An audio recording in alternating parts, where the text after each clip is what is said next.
News, ಇದು ನಿಮ್ಮ ಧ್ವನಿ. ನಮಸ್ಕಾರ. ಎಸ್ ನ್ಯೂಸ್ಗೆ ಸ್ವಾಗತ. ನಾನು ಎಸ್ ದೇವೇಂದ್ರಗೌಡ. ಇಂದಿನ ಮುಖ್ಯಾಂಶಗಳು. ರೋಗವಾಸಿ ಹೆಸರಿನಲ್ಲಿ ಹಗಲು ದರೋಡೆ ನಿಲ್ಲಬೇಕು, ಡಾಕ್ಟರ್ ಪ್ರದೀಪ್ ಅಗರ್ವಾಲ್.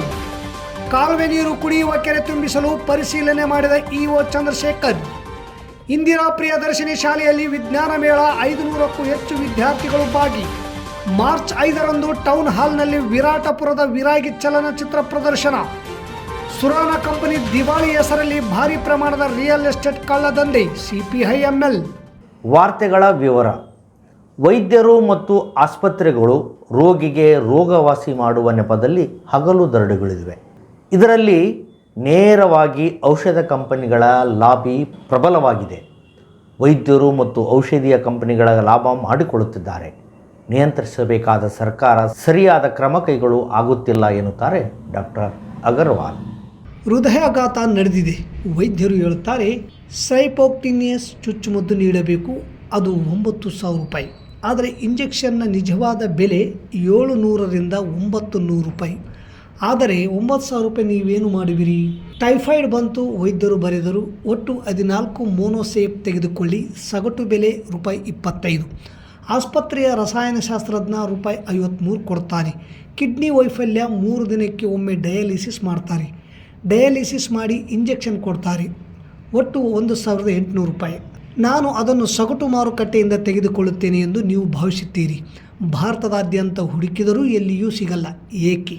ಕಂಪನಿಯ ಸರಬರಾಜು ವೈದ್ಯರಿಗೆ ಮಾತ್ರ ಚುಚ್ಚುಮದ್ದಿನ ಮೂಲ ಬೆಲೆ 500 ಆದರೆ ವೈದ್ಯರು ತಮ್ಮ ಆಸ್ಪತ್ರೆಯಲ್ಲಿ ಒಟ್ಟು 1,800 ರೂಪಾಯಿ ಏನು ಮಾಡ್ತೀರಿ? ವೈದ್ಯರು ಮತ್ತು ಆಸ್ಪತ್ರೆಗಳ ಈ ದರೋಡೆ ಅತಿರಂಜಿತ, ನಿರ್ಭೀತ ಭಾರತ ದೇಶದಲ್ಲಿ ನಡೆಯುತ್ತಿದೆ. ದೇಶವನ್ನು ನೇರವಾಗಿ ಒತ್ತೆ ಇಡುವಷ್ಟು ಔಷಧ ಕಂಪನಿಗಳ ಲಾಬಿ ಪ್ರಬಲವಾಗಿದೆ. ವೈದ್ಯರು ಮತ್ತು ಔಷಧಿಯ ಕಂಪನಿಗಳು ಇದರಲ್ಲಿ ಶಾಮೀಲು. ಇಬ್ಬರು ಸರ್ಕಾರವನ್ನು ಬ್ಲ್ಯಾಕ್ ಮೇಲ್ ಮಾಡುತ್ತಿದ್ದಾರೆ. ದೊಡ್ಡ ಪ್ರಶ್ನೆ, ಮಾಧ್ಯಮಗಳು ಹಗಲು ರಾತ್ರಿ ಏನು ತೋರಿಸುತ್ತಿವೆ? ಹಳ್ಳಕ್ಕೆ ಬಿದ್ದ Rajakumara, driverless car, Rakhi Sawant, Bigg Boss, ಅತ್ತೆ ಮಾವ, ಕ್ರೈಮ್ ರಿಪೋರ್ಟರ್, ಕ್ರಿಕೆಟ್ನ ಗೆಳತಿ, ಇದನ್ನೆಲ್ಲ ತೋರಿಸ್ತಾರೆ. ಆದರೆ ವೈದ್ಯರ ಕಂಪನಿಗಳು, ಆಸ್ಪತ್ರೆ ಮತ್ತು ಔಷಧಿಯ ಕಂಪನಿಗಳು ಅದರ ಸ್ಪಷ್ಟ ದರೋಡೆಯನ್ನು ಏಕೆ ತೋರಿಸುವುದಿಲ್ಲ? ಸಮಾಜದ ನೆರವಿಗೆ ಮಾಧ್ಯಮಗಳಿಗೂ ಬರದಿದ್ದರೆ ಯಾರು ಬರುತ್ತಾರೆ? ವೈದ್ಯಕೀಯ ಲಾಬಿಯ ಕ್ರೌರ್ಯವನ್ನು ತಡೆಯುವುದು ಹೇಗೆ? ಈ ಲಾಬಿ ಸರ್ಕಾರವನ್ನು ಕುಣಿಸುತ್ತಿದೆಯೇ? ಮಾಧ್ಯಮಗಳು ಏಕೆ ಮೌನವಾಗಿವೆ? ಪ್ರಶ್ನೆ ಕೇಳುವವರೇ ಮೌನವಾದರೆ. ಸಿಂಧನೂರು ತಾಲೂಕಿನ 32 ಹಾಗೂ 36 ಡಿಸ್ಟ್ರಿಬ್ಯೂಟರ್ಗೆ ಭೇಟಿ ನೀಡಿ ಇದರ ಅಡಿಯಲ್ಲಿ ಬರುವ ಕುಡಿಯುವ ನೀರಿನ ಕೆರೆಗಳನ್ನು ತುಂಬಿಸಿಕೊಳ್ಳಲು ಕಾರ್ಯನಿರ್ವಾಹಕ ಅಧಿಕಾರಿ ಚಂದ್ರಶೇಖರ್ ಅಧಿಕಾರಿಗಳಿಗೆ ಸೂಚಿಸಿದರು. ಬೇಸಿಗೆ ಪ್ರಾರಂಭವಾಗುವುದರಿಂದ ಮೇನ್ ಕಾಲುವೆ ಬಂದು ಆಗುವ ಮುಂಚೆಯೇ ಕುಡಿಯುವ ನೀರಿನ ಕೆರೆಗಳನ್ನು ಮುಂಚಿತವಾಗಿ ತುಂಬಿಸಲು ಗೊರೆಬಾಳ್ ಹಾಗೂ ರೌಡ್ಕುಂದ, ಜಾಲಿಹಾಳ್ ಗ್ರಾಮಗಳಿಗೆ ಕಾರ್ಯನಿರ್ವಾಹಕ ಅಧಿಕಾರಿಗಳು ಚಂದ್ರಶೇಖರ್ ಅವರು ಭೇಟಿ ನೀಡಿ ಕುಡಿಯುವ ಕೆರೆಗಳಿಗೆ ನೀರು ತುಂಬಿಸಿಕೊಳ್ಳಲು ಮುನ್ಸೂಚನೆ ನೀಡಿ ಕುಡಿಯುವ ನೀರಿನ ಕೆರೆಗಳನ್ನು ಪರಿಶೀಲನೆ ಮಾಡಿದರು. ಈ ಸಂದರ್ಭದಲ್ಲಿ ಪಂಚಾಯಿತಿ ಅಭಿವೃದ್ಧಿ ಅಧಿಕಾರಿಗಳು, ಗ್ರಾಮ ಪಂಚಾಯಿತಿ ಮಾಜಿ ಅಧ್ಯಕ್ಷರು ಹಾಗೂ ಸದಸ್ಯರು, ಪಂಚಾಯಿತಿ ಸಿಬ್ಬಂದಿ ವರ್ಗದವರು ಹಾಜರಿದ್ದರು. ನಗರದ ಇಂದಿರಾ ಪ್ರಿಯದರ್ಶಿನಿ ಶಾಲೆಯಲ್ಲಿ ಇಂದು ಸೈನ್ಸ್ ಎಕ್ಸಿಬಿಷನ್ ಏರ್ಪಡಿಸಲಾಗಿತ್ತು. 500ಕ್ಕೂ ಹೆಚ್ಚು ವಿದ್ಯಾರ್ಥಿಗಳು ಭಾಗವಹಿಸಿ ವಿಜ್ಞಾನದ ವಿವಿಧ ಮಾದರಿಗಳನ್ನು ಪ್ರದರ್ಶನ ಮಾಡಿದರು. ಪ್ರದರ್ಶನವನ್ನು ವೀಕ್ಷಿಸಿದವರು ಮೆಚ್ಚುಗೆ ವ್ಯಕ್ತಪಡಿಸಿದರು. ಇಂದಿರಾ ಪ್ರಿಯದರ್ಶಿನಿ ಶಾಲೆಯಲ್ಲಿ ವಿಜ್ಞಾನ ದಿನಾಚರಣೆ ಅಂಗವಾಗಿ ಏರ್ಪಡಿಸಿದ್ದ ವಿಜ್ಞಾನ ಮೇಳದಲ್ಲಿ ಶಾಲೆಯ 500ಕ್ಕೂ ಹೆಚ್ಚು ವಿದ್ಯಾರ್ಥಿಗಳು ವಿಜ್ಞಾನದ ಮಾದರಿಗಳನ್ನು ಪ್ರದರ್ಶನ ಮಾಡಿದರು. ವಿಜ್ಞಾನದ ಬೆಳವಣಿಗೆ ದೃಷ್ಟಿಯಿಂದ ಇಂತಹ ಮೇಳಗಳನ್ನು ಏರ್ಪಡಿಸುವ ಮೂಲಕ ವಿದ್ಯಾರ್ಥಿಗಳಲ್ಲಿ ವಿಜ್ಞಾನದ ಕುರಿತು ಆಸಕ್ತಿ ಮೂಡಿಸುವುದು ನಮ್ಮ ಉದ್ದೇಶ ಎಂದು ಆಡಳಿತಾಧಿಕಾರಿ ಜೋಷ್ನಾ ಅವರು ಹೇಳಿದರು. ಮಾರ್ಚ್ 5ರಂದು ಬುಧವಾರದಂದು ಕಾರ್ಣಿಕ ಯುಗ ಪುರುಷ ಅಖಿಲ ಭಾರತ ವೀರಶೈವ ಮಹಾಸಭಾದ ಸ್ಥಾಪಕರೂ ಆದ ಹಾನಗಲ್ಲ ಗುರುಕುಮಾರ ಶಿವಯೋಗಿಗಳ ಜಯಂತ್ಯೋತ್ಸವ ಹಾಗೂ ಹಾನಗಲ್ಲ ಗುರುಕುಮಾರ ಶಿವಯೋಗಿ ಕುರಿತು ಜೀವನ ಆಧಾರಿತ ಚಲನಚಿತ್ರ ವಿರಾಟಪುರದ ವಿರಾಗಿ ಚಲನಚಿತ್ರ ಪ್ರದರ್ಶನ ಸಿಂಧನೂರಿನ ನಗರದ ಟೌನ್ ಹಾಲ್ನಲ್ಲಿ ಏರ್ಪಡಿಸಿದ್ದು, ಈ ಕಾರ್ಯಕ್ರಮದ ಯಶಸ್ಸಿಗೆ ಸಹಕಾರ ನೀಡಲು ಚಂದ್ರಶೇಖರ್ ಪಾಟೀಲ್ ವಿನಂತಿಸಿದ್ದಾರೆ. ಇಂದು ನಡೆದ ಮಾಧ್ಯಮಗೋಷ್ಠಿಯಲ್ಲಿ ಮಾತನಾಡಿದ ಚಂದ್ರಶೇಖರ್ ಪಾಟೀಲ್, ಮಾರ್ಚ್ 5ನೇ ತಾರೀಕಿಗೆ ನಡೆಯುವ ಚಲನಚಿತ್ರ ಪ್ರದರ್ಶನದ ಸಮಾರಂಭಕ್ಕೆ ಈ ಚಲನಚಿತ್ರ ನಿರ್ಮಾಣದ ರೂವಾರಿಗಳು ಆದ ಮಹಾರಾಷ್ಟ್ರ ರಾಜ್ಯದ ದುಧನಿಯ ಪರಮಪೂಜ್ಯ ಹಿರಿಯ ಶ್ರೀಗಳಾದ ಮೌನ ತಪಸ್ವಿ ಶ್ರೀ ಜಡೆ ಶಾಂತಲಿಂಗ ಮಹಾಸ್ವಾಮಿಗಳ ದಿವ್ಯ ಸಾನ್ನಿಧ್ಯ ಮತ್ತು ರಾಷ್ಟ್ರ ಪ್ರಶಸ್ತಿ ವಿಜೇತ ನಿರ್ದೇಶಕರಾದ BS ಲಿಂಗದೇವರು ಹಾನಗಲ್ ಕುಮಾರ್ ಶಿವಯೋಗಿಗಳ ಪಾತ್ರ ನಿರ್ವಹಿಸಿದ ಪ್ರತಿಭಾವಂತ ಚಲನಚಿತ್ರ ನಟ ಸುಚೇಂದ್ರ ಪ್ರಸಾದ್ ಇವರುಗಳು ಆಗಮಿಸಲಿದ್ದು ತಾಲೂಕಿನ ಹರಗುರುಚರ ಮೂರ್ತಿಗಳು, ಜನಪ್ರತಿನಿಧಿಗಳು, ಭಕ್ತಾದಿಗಳು ಕಾರ್ಯಕ್ರಮದಲ್ಲಿ ಭಾಗವಹಿಸಿ ಯಶಸ್ವಿಗೊಳಿಸಲು ಮನವಿ ಮಾಡಿದರು. ಈ ಸಂದರ್ಭದಲ್ಲಿ RDCC ಬ್ಯಾಂಕಿನ ನಿರ್ದೇಶಕರಾದ ಸೋಮನಗೌಡ ಬಾದರ್ಲಿ, ವೀರಶೈವ ಸಮಾಜದ ಅಧ್ಯಕ್ಷರಾದ ಪಂಪನಗೌಡ ತಾವರ್ಗೇರ, APMC ವರ್ತಕರ ಸಂಘದ ಅಧ್ಯಕ್ಷ ದೊಡ್ಡನಗೌಡ ಕಲ್ಲೂರ್, ತಿರುಮಲ ರೆಡ್ಡಿ, ಮಹಾಂತೇಶ್ ಬಪ್ಪೂರು ಸೇರಿದಂತೆ ಮಹಾಸಭಾದ ಸದಸ್ಯರು ಇದ್ದರು. ವೀರಶೈವ ಸಮಾಜದ ಗುರುಗಳು, ಸಂಸ್ಥಾಪಕರಾದಂಥ ಆನಗಲ್ಲ ಶ್ರೀ ಆನಗಲ್ಲ ಕುಮಾರಸ್ವಾಮಿಗಳು ಇವರ ಪುಣ್ಯತಿಥಿ ಅಂಗವಾಗಿ ಇವತ್ತು ಟೌನ್ ಹಾಲ್ನಲ್ಲಿ ಆನಗಲ್ಲ ಕುಮಾರಸ್ವಾಮಿಗಳ ಒಂದು ಜೀವನ ಚರಿತ್ರೆ, ಅವರು ನಡೆದು ಬಂದ ದಾರಿಯನ್ನು ಚಿತ್ರವನ್ನು ನಿರ್ಮಿಸಿದಂಥ ಮಹಾರಾಷ್ಟ್ರದ ಪರಮ ಪೂಜ್ಯ ತಪಸ್ವಿ ಜಡೆ ಶಾಂತಲಿಂಗ ಮಹಾಸ್ವಾಮಿಗಳು ಇವರು ನಿರ್ಮಿಸಿದ್ದಾರೆ. ಈ ಮಹಾಸ್ವಾಮಿಗಳು ಸಾನ್ನಿಧ್ಯ ವಹಿಸಲಿದ್ದಾರೆ. ಅದೇ ಥರನಾಗಿ ನಮ್ಮ ಪರಮ ಪೂಜ್ಯ ಎದ್ದಲ್ದಂಡಿ ಮಹಾಲಿಂಗ ಮಹಾಸ್ವಾಮಿಗಳು ಅವತ್ತು ನೇತೃತ್ವವನ್ನು ವಹಿಸಲಿದ್ದಾರೆ. ಇದರ ಉದ್ದೇಶ ಏನು?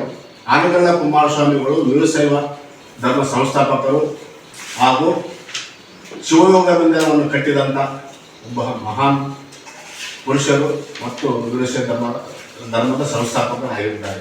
ಮೆಸರ್ಸ್ ಸುರನಾ ಇಂಡಸ್ಟ್ರೀಸ್ ಕಂಪನಿಯು ಭೂ ಮಂಜೂರಾತಿ ಹಾಗೂ ಭೂ ಖರೀದಿಗೆ ನೀಡಿದ ವಿನಾಯಿತಿ ಪರವಾನಗಿಯನ್ನು ಉಲ್ಲಂಘಿಸುತ್ತಿದ್ದು, ಸದರಿ ಕಂಪನಿಯು ಸದರಿ ಭೂಮಿಯನ್ನು ಉಕ್ಕು ಹಾಗೂ ವಿದ್ಯುತ್ ಕೈಗಾರಿಕೆ ಸಂಬಂಧಿಸಿದ ಯಂತ್ರೋಪಕರಣಗಳನ್ನು, ಕೈಗಾರಿಕಾ ನಿವೇಶನಗಳನ್ನು 131.50 ಎಕರೆ ಜಮೀನನ್ನು ಚೆನ್ನೈನಲ್ಲಿ ಪತ್ರಿಕಾ ಪ್ರಕಟಣೆ ನೀಡಿ ಈ ಆಕ್ಷನ್ ಮಾಡಿಬಿಟ್ಟಿದೆ.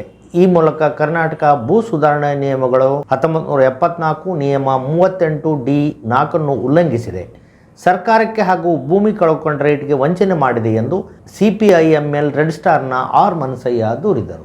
ಯಾವ ಉದ್ದೇಶಕ್ಕಾಗಿ ಭೂಮಿ ಪಡೆಯಲಾಗಿದೆಯೋ ಆ ಉದ್ದೇಶದ ಬದಲು ಸುರಾನಾ ಇಂಡಸ್ಟ್ರೀಸ್ನ ರಿಯಲ್ ಎಸ್ಟೇಟ್ ಕಳ್ಳದಂಧೆಗೆ ಮುಂದಾಗಿದೆ. ಜಿಲ್ಲೆಯ ಜನರ ಉದ್ಯೋಗದ ಕನಸನ್ನು ನುಚ್ಚುನೂರು ಮಾಡಿದೆ. ಅಲ್ಲದೆ ಸುರಾನಾ ಇಂಡಸ್ಟ್ರೀಸ್ ರಾಯಚೂರು ಸ್ಟೀಲ್ ಹಾಗೂ ವಿದ್ಯುತ್ ಉತ್ಪಾದನೆ ಕೈಗಾರಿಕೆಯ ಹೆಸರಲ್ಲಿ ನಕಲಿ ಯೋಜನೆ, ಸುಳ್ಳು ಸಹಿ, ನಕಲಿ ದಾಖಲಾತಿ ಸೃಷ್ಟಿ ಮಾಡಿ Allahabad bank, syndicate bank, state bank of India, bank of Maharashtra, bank of India, Canara bank ಸೇರಿ ಒಟ್ಟು 12 ಬ್ಯಾಂಕುಗಳಿಂದ ಒಟ್ಟು 1,301,76,00,000 ರೂಪಾಯಿ ಹಣ ಪಡೆದು 12 ಬ್ಯಾಂಕುಗಳಿಗೆ ಮೋಸ ವಂಚನೆ ಮಾಡಿದೆ. ಸದರಿ ಕಂಪನಿಯ ಮೇಲೆ ಪ್ರಕರಣ ದಾಖಲೆಯಾಗಿದೆ. 12 ಬ್ಯಾಂಕುಗಳ ಪರವಾಗಿ ಜನರಲ್ ಮ್ಯಾನೇಜರ್ ಶ್ರೀ ಮಹೇಂದ್ರ ಮೋಹನ್ ನಾಯಕ್ ನೀಡಿದ ದೂರನ್ನು ಬೆಂಗಳೂರು CBI ಕಚೇರಿಯಲ್ಲಿ ಸದರಿ ಪ್ರಕರಣದಲ್ಲಿ ಆರೋಪಿಗಳಾಗಿ Dinesh Chand Surana company MD, Shantilal Surana guarantor, Gautam Raj Surana director, Vijayaraj Surana guarantor, Raju Surana company ED, Krishna Udupa project director, V Ranganathan ಹಣಕಾಸು ನಿರ್ದೇಶಕ, KE ದೇವರಾಜನ್ CEO ಇರುತ್ತಾರೆ. ಪ್ರಕರಣವು CBI ನ್ಯಾಯಾಲಯದ ವಿಚಾರಣಾ ಹಂತದಲ್ಲಿದೆ.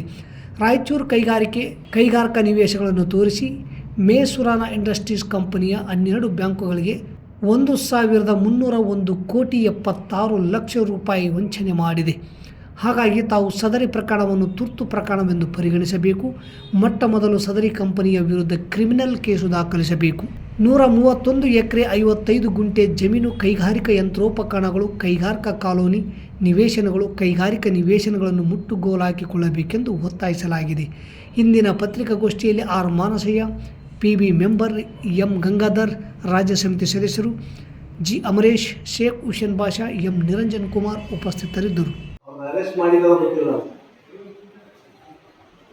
ಆಮೇಲೆ CBI ಕೋರ್ಟ್ನಲ್ಲಿ ಇದೆ ಪ್ರಕರಣ ಅಂತ ಮಾತಾಡೋದು ಏನಾಗಿದೆ ಗೊತ್ತಿತ್ತು. ಇದು ನಿರ್ಣಯ ಅಂತ ಇದೇ ಪ್ರಾಪರ್ಟಿ ಒಂದ್ ಕಡೆಗೆ ಸಿಕ್ ಇಂಡಸ್ಟ್ರಿ ಅಂತಾರೆ, ಎರಡನೇದಾಗಿ ಅದನ್ನು ಕ್ಲೋಸ್ ಇಂಡಸ್ಟ್ರಿ ಅಂತ ಮಾಡ್ತಾರೆ, ನೋಡೋದಾಗ್ತಾರೆ. ಮೂರನೇದಾಗಿ ಆಕ್ಚುಲಿ ಇದೇ ಪ್ರಾಪರ್ಟಿ ತೋರಿಸಿ 1,000 ಕೋಟಿ ತಗೊಂತಾರೆ. ಇಷ್ಟಕ್ಕೆ ಅವ್ರು ನಿಂತಿಲ್ಲ.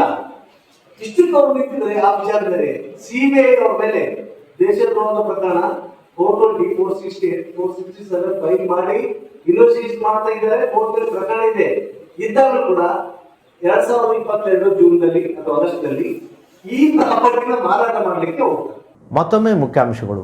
ರೋಗವಾಸಿ ಹೆಸರಿನಲ್ಲಿ ಹಗಲು ದರೋಡೆ ನಿಲ್ಲಬೇಕು. ಡಾಕ್ಟರ್ ಪ್ರದೀಪ್ ಅಗರ್ವಾಲ್. ಕಾಲುವೆ ನೀರು ಕುಡಿಯುವ ಕೆರೆ ತುಂಬಿಸಲು ಪರಿಶೀಲನೆ ಮಾಡಿದ EO ಚಂದ್ರಶೇಖರ್. ಇಂದಿರಾ ಪ್ರಿಯದರ್ಶಿನಿ ಶಾಲೆಯಲ್ಲಿ ವಿಜ್ಞಾನ ಮೇಳ, 500ಕ್ಕೂ ಹೆಚ್ಚು ವಿದ್ಯಾರ್ಥಿಗಳು ಭಾಗಿ. ಮಾರ್ಚ್ 5ರಂದು ಟೌನ್ ಹಾಲ್ನಲ್ಲಿ ವಿರಾಟಪುರದ ವಿರಾಗಿ ಚಲನಚಿತ್ರ ಪ್ರದರ್ಶನ.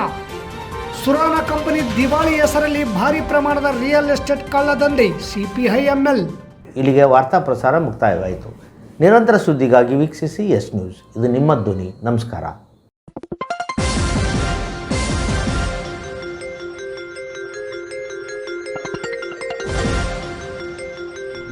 ಎಸ್ ನ್ಯೂಸ್, ಇದು ನಿಮ್ಮ ಧ್ವನಿ.